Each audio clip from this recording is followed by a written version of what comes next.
The greatest forwards ever? That argument never ends. So here is my top 10, from pure box killers to complete attacking legends who changed football forever. At number 10, Romario. If you care about pure striker instinct, he has to be here. He was not the biggest, he was not built around power, and he was never the kind of forward who needed 10 touches to make his point. What made him special was that first touch, that half-yard burst, and that insane sense of where the ball was about to fall. In the box, he looked calm when everybody else looked rushed. Defenders thought they had the angle covered, and somehow he still found the finish. Romario was not flashy in the usual way. He was deadly in the way that matters most for a striker. The clearest reminder is the 1994 World Cup. Brazil won it. Romario was the face of that team, and he took the golden ball because he kept deciding huge moments. That is why he makes this list ahead of a lot of great scorers with bigger bodies or louder styles. With all due respect to some pure poachers, Romario had more class in tight spaces and more composure when the game got heavy. I do not put him higher only because the names above him had even bigger historical weight across club and international football. But as a penalty box killer, Romario is as clean as it gets. At number 9, Eusebio. Long before Portugal had Figo and Cristiano, they had a forward who could flatten games with speed, power, and a brutal shot from distance. He was called the Black Panther for a reason. He could break a defensive line with one run, then just as easily hit you from outside the box before you had time to set yourself. For his era, he looked explosive in a different way. He was not just a scorer parked near goal. He was a complete attacking threat who could carry danger from deeper positions and still finish like a classic number 9. The tournament people remember most is the 1966 World Cup. Portugal finished third, and Eusebio ended as the top scorer with 9 goals, which tells you exactly how hard he could take over a stage that big. Add the Ballon d'Or, the Golden Shoes, and year after year of scoring for Benfica, and his place in this top 10 feels obvious. Another player who deserves a mention from that older generation is Sandor Kocsis, but Eusebio edges it because the all-round package was stronger and the legacy is bigger. He was a destroyer, and that is why he is in here. At number 8, Johan Cruyff. And yes, some people will say he was more than a striker, and that is exactly the point. This list is about great attacking players who decided games in the final third, and Cruyff changed what that role could even look like. He could start high, drop deep, pull defenders out of shape, and then arrive where the game needed him most. He was not just finishing moves, he was redesigning them in real time. That is why he belongs here, because a forward is not only a scorer. Sometimes he is also the brain of the whole attack. Think about the full package. 3 Ballon d'Or, 3 straight European Cups with Ajax, and a World Cup run in 1974 that turned the Netherlands into football's most influential team without even winning the final. That is a huge part of why Cruyff ranks this high. Compared with some of the names below him, he was less about raw killer instinct in the box and more about controlling every attacking phase. But that is what makes him different, not weaker. Plenty of forwards scored more like classic number 9s. Very few rewired the game itself. Cruyff was an attacker, an artist, and a football revolution all at once. At number 7, Gerd Muller. If this list was only about finishing, he could honestly be higher. He did not look elegant in the way some great forwards did, and he was never the smooth stylist of his era. But once the ball landed anywhere near danger, he became a nightmare. He could score off 1 touch, 2 touches, a rebound, a scramble, a turn, a toe poke, anything. That is why defenders hated him. You could block the clean route, and he still found the ugly one. Muller was the classic box predator, but at a level that almost feels unfair when you look back at the numbers. The record that says a lot is 34 goals in 35 European Cup games. That is not just elite, that is absurd. Add the 1970 Ballon d'Or, 3 straight European Cups with Bayern, and the way he kept turning half chances into goals, and it becomes clear why so many people still call him the ultimate poacher. With all due respect to later specialist finishers, Muller did it with a consistency that still looks ridiculous.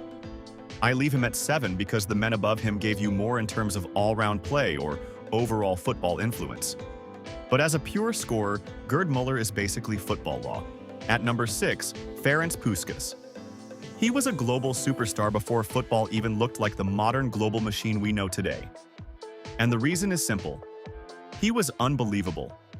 That left foot, that scoring instinct, that calm in big games, and that ability to turn attack into certainty made him one of the great forwards of any era. For Hungary, he led one of the most famous attacking sides the sport has ever seen. Then he went to Real Madrid and kept winning at the highest level. So even if younger fans know the award more than the player was the real masterpiece. The numbers for Hungary still sound unreal. 83 goals in 84 games. That alone tells you how hard he hit opponents in the 1950s. Then there is the move to Madrid, the European Cup success, and the feeling that wherever the stage got bigger, Puskas still looked comfortable. Another name from that older world who deserves respect is José Manuel Moreno. But Puskas has the cleaner case because the production, the trophies, and the iconic left foot all line up. I keep him just outside the top 5 because the next names either stayed on top longer or had even wider influence. Still, Puskas was a genius finisher with superstar weight. At number 5, Alfredo Di Stefano. For me, he is the prototype of the modern total forward. He was not just a man waiting for service. He could drop deep, carry attacks, link play, recover the ball, then appear in the box to finish the move himself. That kind of range is normal now when we talk about elite attackers. Back then, it felt different. He gave Real Madrid a shape, a rhythm, and a standard that helped define the biggest club in Europe. So when people call him one of the greatest center forwards ever, it is not only about goals, it is about how complete he was in every phase of attack. The best quick proof is those first 5 European Cups. Real Madrid won all of them with Di Stefano as the central force, and he kept scoring in finals on the biggest stage the club game had. That is a monstrous legacy. Compared with some names below him, he gave you more between the boxes and more control over the whole match. I keep him 5th because the top 4 hit either a more terrifying individual peak or a bigger global level of domination. But Di Stefano matters too much to be lower than this. He was not just a great forward. He helped build the template for greatness in Europe. At number 4, Ronaldo Nazario. On pure peak level, he has one of the strongest cases for number 1. That is how frightening he was. He had the burst of a winger, the body of a center forward, the feet of a street dribbler, and the finishing of an elite number 9. Defenders were not just beaten by Ronaldo, they were broken by him. He could take the ball from deeper areas, run through a whole defensive shape, and still have the calm to finish at the end of it. That blend is why his peak felt almost unfair. There have been great strikers. Very few have looked that unstoppable. The memory that locks him into the top 4 is the comeback story.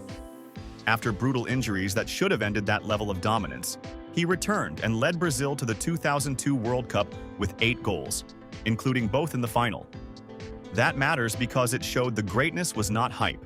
It survived disaster. Compared with some complete attackers above and below him, Ronaldo had fewer prime years than he should have had, and that is the only reason he is not even higher. If his knees gave him a normal career curve, this debate looks very different. But even with the injuries, peak Ronaldo remains one of the scariest forwards ever. At number 3, Cristiano Ronaldo. Nobody turned goals into a longer empire than he did. He started as a wide dribbler, almost a pure showman at times, then rebuilt himself into one of the most ruthless finishers the sport has seen. That evolution is a massive part of his greatness.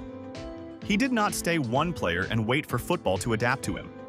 He changed, sharpened, and kept adding goals in every version of his career. Manchester United, Real Madrid, Juventus, Portugal, Champions League nights, international qualifiers, big headers, weak foot finishes, long-range strikes, tap-ins, counters, set pieces. The range of ways he punished teams is almost impossible to match. Then you get to the records, and it becomes ridiculous. He owns the all-time scoring mark in the Champions League, sits at the top for international goals, won 5 Champions Leagues, and scored in 3 different European Cup finals. That is not a hot streak. That is domination stretched across years and different football worlds. Another player with a longevity case is Robert Lewandowski, but Cristiano's ceiling on the biggest stages was clearly higher. I put him 3rd because the top 2, for me, had a touch more natural attacking genius or deeper football impact beyond scoring alone. But if you value longevity, mentality, and the ability to stay decisive for well over a decade, Cristiano has almost no equal. At number 2, Lionel Messi. Some people will have him first, and that is completely fair. Because as an attacking player, he gave you almost everything at once. He could score like an elite finisher, create like a number 10, dribble like a winger, and control tempo like the best playmakers. That is why he is different from almost everyone else on this list. Messi was not only ending moves, he was inventing them, dragging defenders into the wrong spaces, and then finishing the same attack he had already built. In terms of pure attacking completeness, there might never have been a cleaner player. He made the hardest parts of football look simple. The strongest late proof is the 2022 World Cup. He already had the club trophies, the goals, the Ballon d'Or, and the Champions League legacy. But that tournament gave him the one international summit people still used against him, and he did it while still being the creative center of Argentina's whole attack. Compared with Cristiano, Messi gives you more natural playmaking and more control over the full attacking picture. I leave him second only because the name at number 1 still has the biggest mix of myth, trophies, and era-defining impact at the World Cup level. But if your number 1 is Messi, there is no crazy argument there at all. His peak is one of football's cleanest masterpieces. At number 1, Pele. For me, he is still the fullest answer to the question, what should the greatest forward ever actually look like? He had the goals, of course, but it was bigger than that. He could finish like a classic striker, create like an advanced playmaker, carry himself like the star of the sport, and deliver on the biggest stage football has. That matters. Plenty of legends were incredible at club level. Pele became the symbol of winning football for Brazil at the World Cup, and he did it again and again. 3 World Cup titles is still the cleanest headline in this whole debate, and it gives his case a weight nobody else fully matches. What also keeps him first is how complete the image is. He was not a one-dimensional poacher, and he was not just a myth from old footage. He scored, he created, he linked play, he rose in huge moments, and he became the standard that every future superstar got measured against. Messi may have the cleaner modern resume, and Cristiano may have the unmatched longevity as a goal machine, but Pele still feels like the point where production, trophies, aura, and football history all meet. That is why I keep him at number 1. He did not just dominate his time. He helped define what greatness even meant for the forwards who came after him. So that is my top 10. Different eras, different roles, different styles, but every name here could decide matches in ways most forwards only dream about. And at the very top, Pele still sets the benchmark. Now it is your turn. Who is too high, who is too low, and who did I leave out completely? Drop your top 10 in the comments, and if you enjoyed this one, like the video and subscribe for more football rankings.